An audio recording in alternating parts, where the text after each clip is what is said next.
காட்டினோமே அப்படின்னு. அவி காட்டுதல் அப்படின்னா நிவேதனம் செய்யறதுங்க. அதாவது காயமே கோயிலாக, இந்த உடம்பு தான் கோயில்.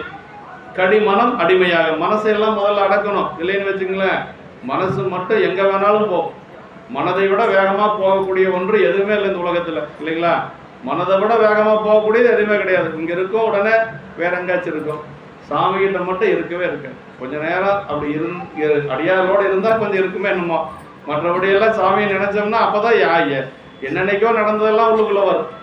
ஆகாதவன் அத்தனை பேரும் உள்ளுக்குள்ள வருவோம். அப்படிதான் நம்மளுடைய நிலை இருக்கு, இல்லைங்களா? அதான் கடிமனம் அடிமையாக, மனசு முதல்ல அடக்கணுங்க. அந்த கரணம்னு சொல்றோம் இல்லைங்களா? கரணங்கள் நான்கும் சிந்தையே ஆகனர். யாருக்கு? சுந்தரமூர்த்தி சாமிகள் தில்லையம்பதியில வழிபாடு செய்யற பொழுது எப்படி இருந்தார் அவர்? 5 பேரறிவும் கண்களே கொல்ல அளப்பரும் கரணங்கள் நான்கும் சிந்தையே ஆகனர். மனம் என்ன செய்யணும்? பற்றுவது மனம். அதாவது உன்னை பற்றுவது, மனத்தினுடைய செயல் என்னன்னா பற்றுவது. ஆமா. அப்புறம் புத்தியினுடைய செயல் என்ன? ஆராய்ச்சி செய்வது. சித்தம் சிந்திப்பதுங்க. சித்தம் சிந்திப்பது, புத்தி நிச்சயிப்பது. புத்தி நிச்சயிப்பது. ஒருத்தர் தூரத்திலிருந்து வராங்க அப்படின்னா, ஒருத்தர் வராங்க அப்படின்னு சொல்லி அந்த வரக்கூடிய அந்த உருவத்தின் மேல் மனம் பற்றும். வர்றது இன்னார் அப்படின்னு சொல்லி முடிவு பண்றது எது அப்படின்னா புத்தி தான் முடிவு பண்ணுது. மனம் பற்றும், புத்தி நிச்சயிக்கும்.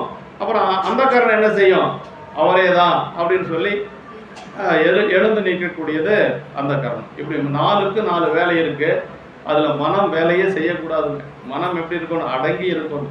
அதனாலதான் சுந்தரமூர்த்தி சாமிகளுக்கு 5 பேரறிவும் கண்களே கொல்ல அளப்பரும் கரணங்கள் நான்கும் சிந்தையே ஆக அப்படின்ட்டார். மனம் வேலை செய்யல, புத்தி வேலை செய்யல, அந்த கரணமும் வேலை செய்யல. சிந்தை முழுக்க எப்படி இருந்தது? பெருமானுடைய தூக்கிய திருவடியிலேயே இருந்தது. அப்பதான் பாடுறார், தென்னிலா மலர்ந்த வேணியாய் இந்த திருநடம் கும்பிட பெற்று மண்ணிலே வந்த பிறவிய வாலிதாம் இன்பமாம் என்றுள்ளார். வாலிதாம் இன்பம்னு என்ன தெரியுங்களா? எல்லையில்லாத இன்பம்னா இருக்கு. இதுக்கு முன்னாடி எங்க இருந்தார் அவரு? நம்பி சாமியினுடைய திருவடியில் இருந்தார் கைலாயத்துல. அதை விட இது சிறந்த வாழ்க்கை. இது கூத்த பெருமானுடைய திருவடியை வணங்குறது. ஆமா, அதான் சொல்றாருங்க.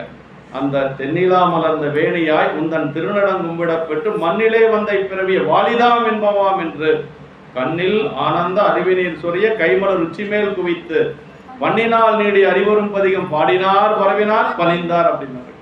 அந்த அனுபவத்துல ஒரு பதிகம் பாடுறார் சுந்தரர். ஆனா அந்த பதிகம் நமக்கு கிடைக்கல.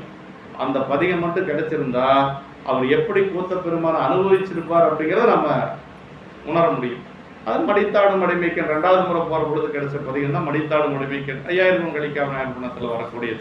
ஆனா முதல் தடுத்தாட்கொண்ட புராணத்திலேயே ஒரு பதிகம் பாடி இருக்கிறார். அந்த பதிகம் நமக்கு கிடைக்கல. பல செல்லரித்த பதிகம்